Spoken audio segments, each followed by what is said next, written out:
Assalamualaikum warahmatullahi wabarakatuh. Perkenalkan, nama saya Adi Ahmadi. Saya mahasiswa Universitas Argopuro Jember dari kelas B2 dengan NIM 211F10004. Prodi PLB tahun angkatan 2021. Pada kesempatan kali ini saya akan membahas materi mata kuliah pendidikan disabilitas tunarungu,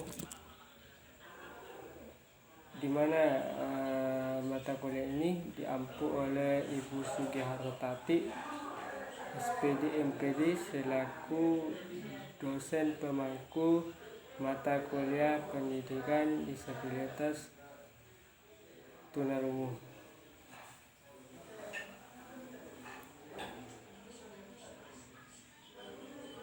Pertama-tama saya tak lupa mengucapkan terima kasih banyak atas kesempatan yang telah diberikan oleh Ibu Sugihartati, SPD MPD, selaku dosen pemangku mata kuliah pendidikan disabilitas tunarungu. Dan saya tak lupa juga mengucapkan terima kasih banyak kepada teman-teman saya yang ada di kelas B2 yang selalu membantu. Terima kasih. Tujuan saya membuat video ini adalah untuk memenuhi tugas UTS mata kuliah pendidikan disabilitas tunarungu dengan dosen pemangku Ibu Sugihartati, SPD MPD. Semoga beliau diberikan kesehatan oleh Allah SWT. Baik, saya akan ada 3 materi yang akan saya bahas pada kesempatan kali ini. Yang pertama yaitu tentang pengertian tunarungu. Yang kedua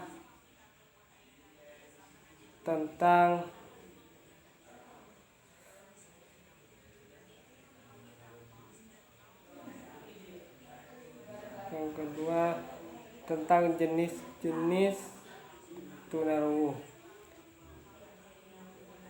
Sementara yang ketiga tentang dampak ketunarunguan terhadap individu. Baik, saya akan mulai ke materi yang pertama, yaitu tentang pengertian tunarungu. Tunarungu adalah kondisi atau keadaan seseorang yang mengalami kekurangan atau kehilangan indera pendengaran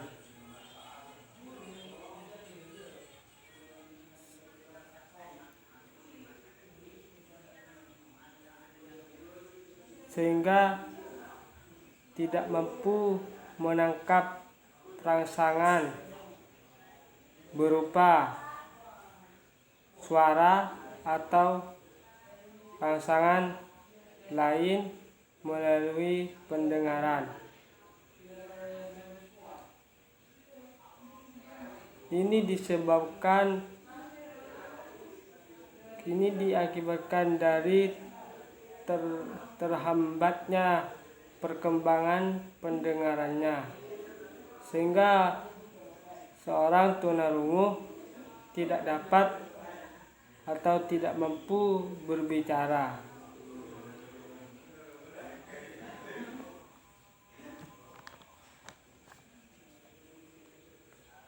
Dan bahasanya yang mengakibatkan seseorang tunarungu mengalami keterlambatan, kesulitan dalam hal yang berhubungan dengan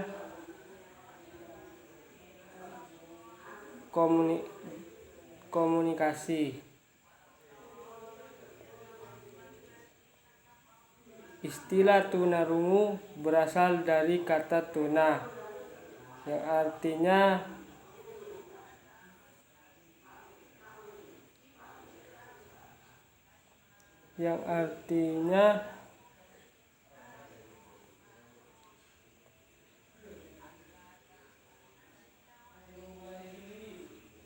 tidak mendengar atau kurang mendengar. Sedangkan rungu adalah pendengaran.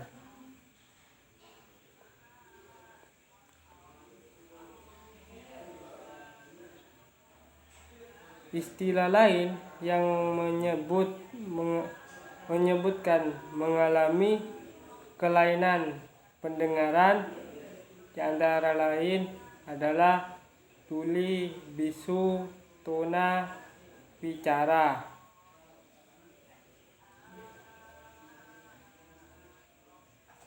Hambatan pendengaran dan juga hambatan pendengaran atau tunarungu atau juga tunarungu yang kurang menguasai kata. Tunarungu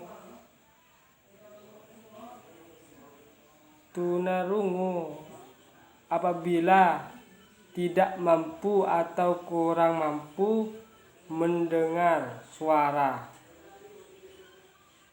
Apabila dilihat secara fisik, anak tunarungu tidak jauh berbeda dengan anak normal.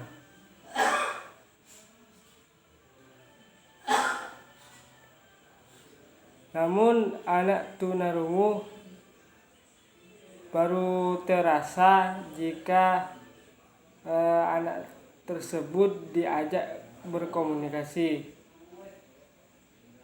Itulah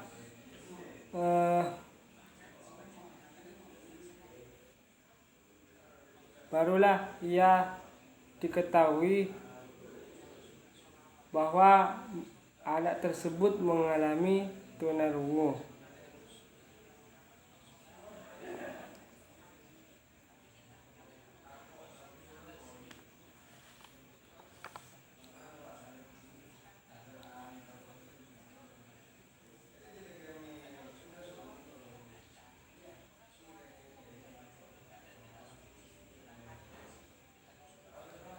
Materi yang kedua adalah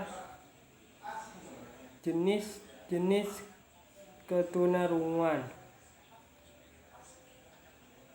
Menurut Melinda 2013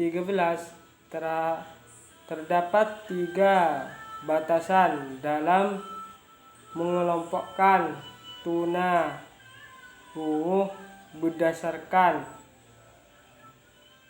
seberapa jauh seseorang bisa memanfaatkan sisa pendengaran dengan atau tanpa alat bantu dengar.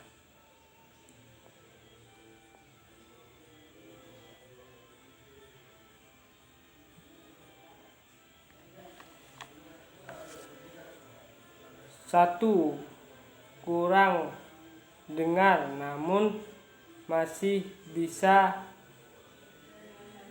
menggunakan sebagian sarana modalitas utama untuk menyimak suara.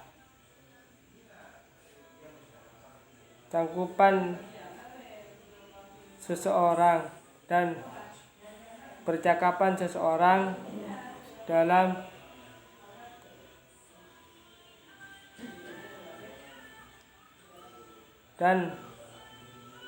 perkembangan kemampuan bicara. Dalam perkembangan kemampuan bicaranya. 2. Tulidab, yaitu mereka yang pendengarannya sudah tidak dapat digunakan sebagai sarana utama mengembangkan kemampuan bicaranya. Namun dapat difungsikan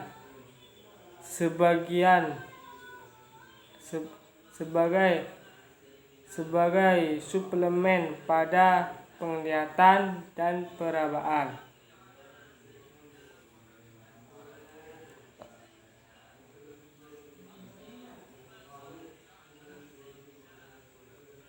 3. Tuli total, yaitu mereka yang sudah sama sekali tidak memiliki pendengaran sehingga tidak dapat digunakan untuk menyimak atau mempersepsikan,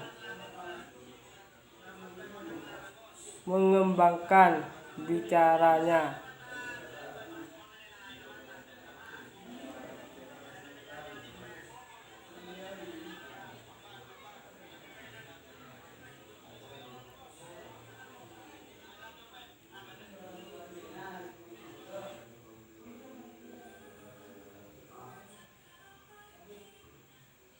Menurut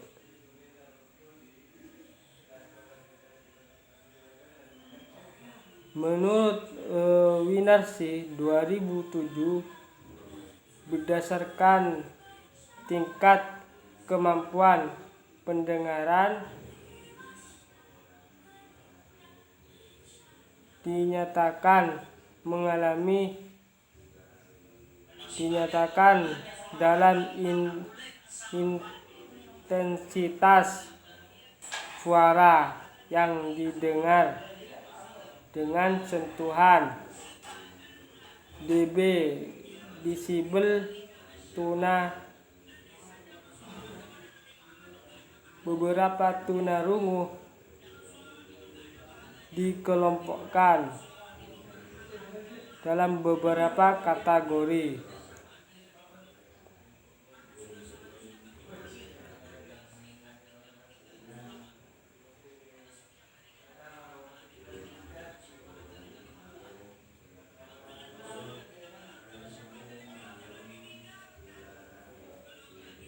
Satu, yaitu kelompok kehilangan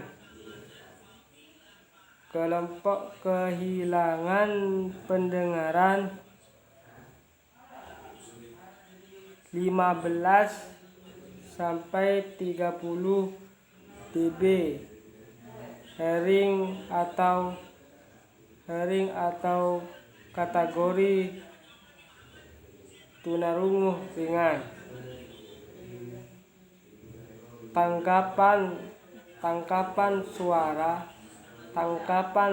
terhadap suara normal.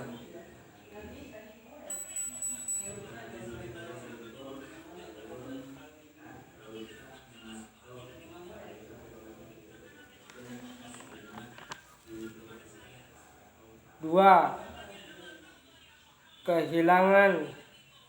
kelompok kehilangan 31 sampai 60 dB, hearing loss atau ketunarunguan sedang. Daya tangkap terhadap suara hanya sebagian saja.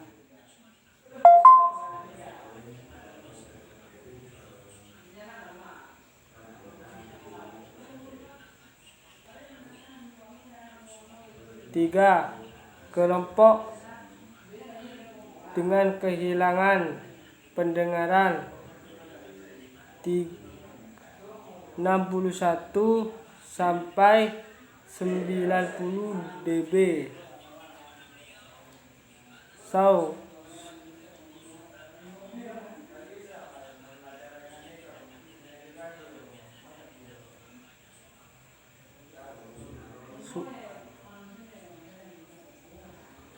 Severe hearing loss atau ketunarunguan berat, daya tangkap terhadap suara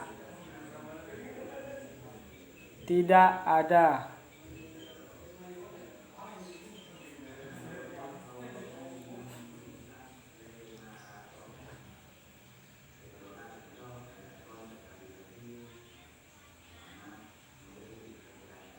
Empat, kelompok kehilangan pendengaran 91 sampai dengan 120 dB. Diffuse hearing loss atau ketunarunguan sangat berat, daya tangkap suara tidak ada sama sekali.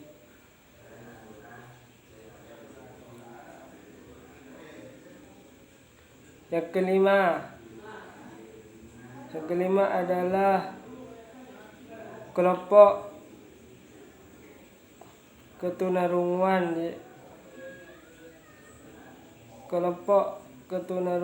pendengaran kehilangan lebih dari 120 sampai 200 dB.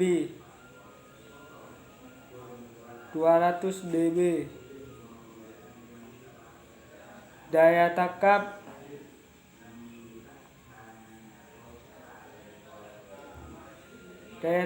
terhadap suara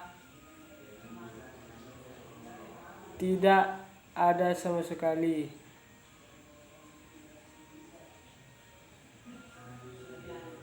Saya akan lanjut ke materi saya yang ketiga, yaitu dampak ketunarunguan terhadap individu.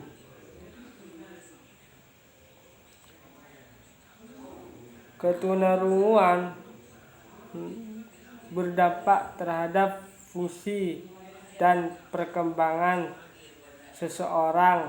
Dampak yang utama di antaranya dampak ketunarunguan yang lain adalah terhadap perkembangan bahasa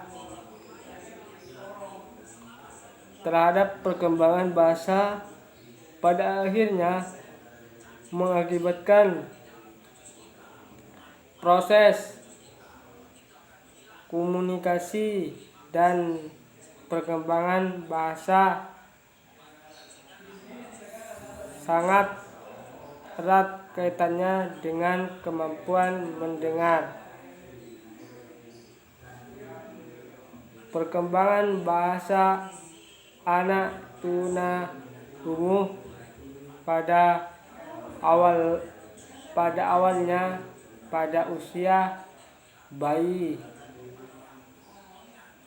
usia masih bayi.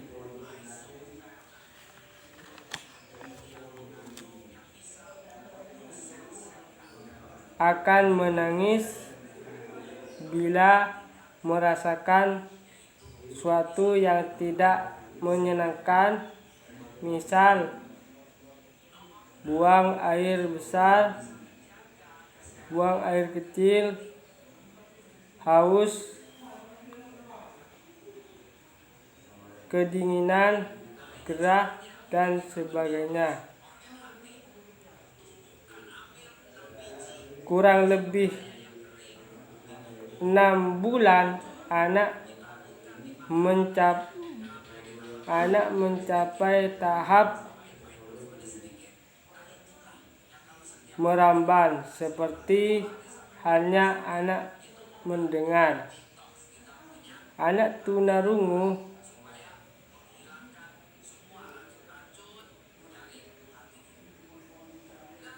pada tahap ini mulai membuat bayi-bayi yang bersifat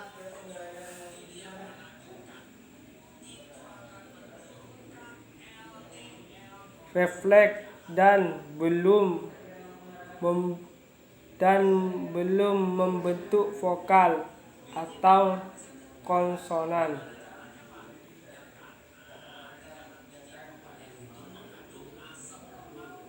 Ketika sedang sendirian, bayi mengeluarkan bunyi-bunyi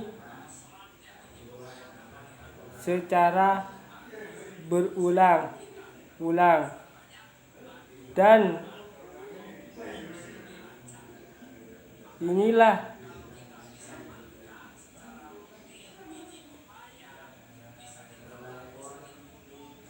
inilah secara tidak langsung latihan otot-otot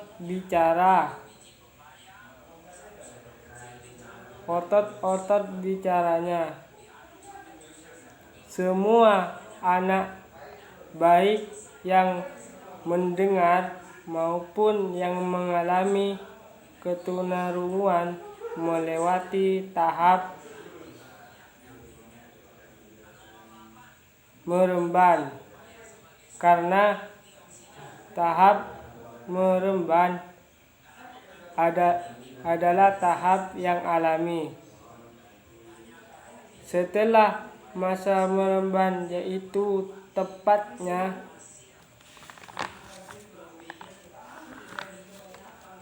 masa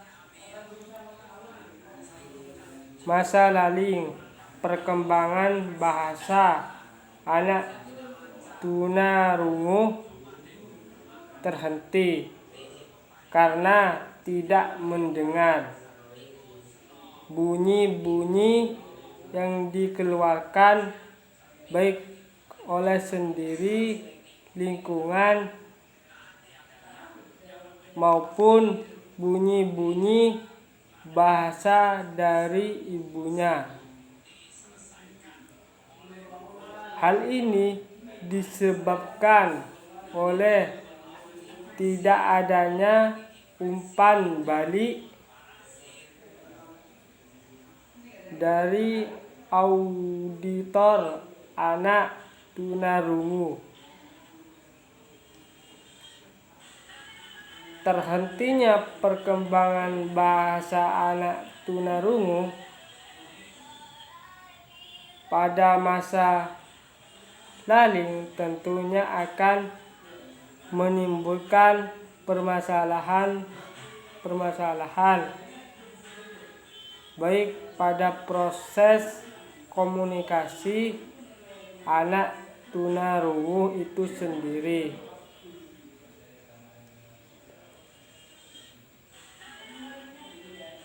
Karena kemampuan bahasa merupakan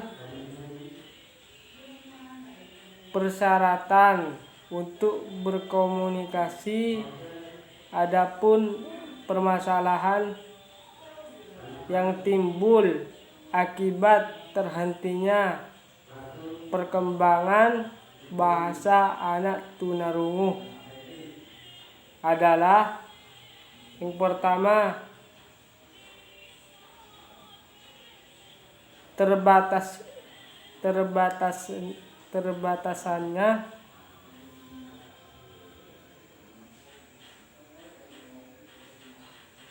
terbatasnya pendaharaan kata. 2. Pembuatan kalimat baik verbal maupun non verbal. sulit mengartikan atau memahami kata.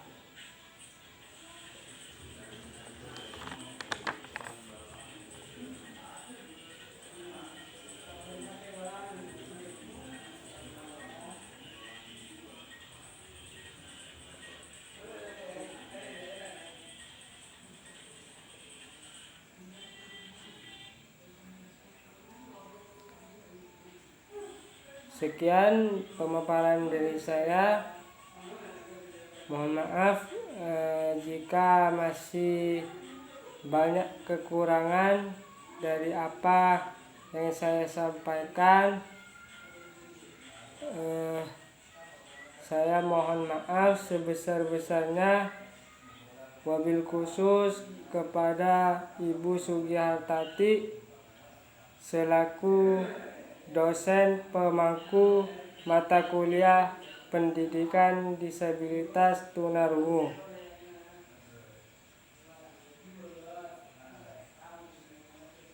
Sekian, terima kasih. Wassalamualaikum warahmatullahi wabarakatuh.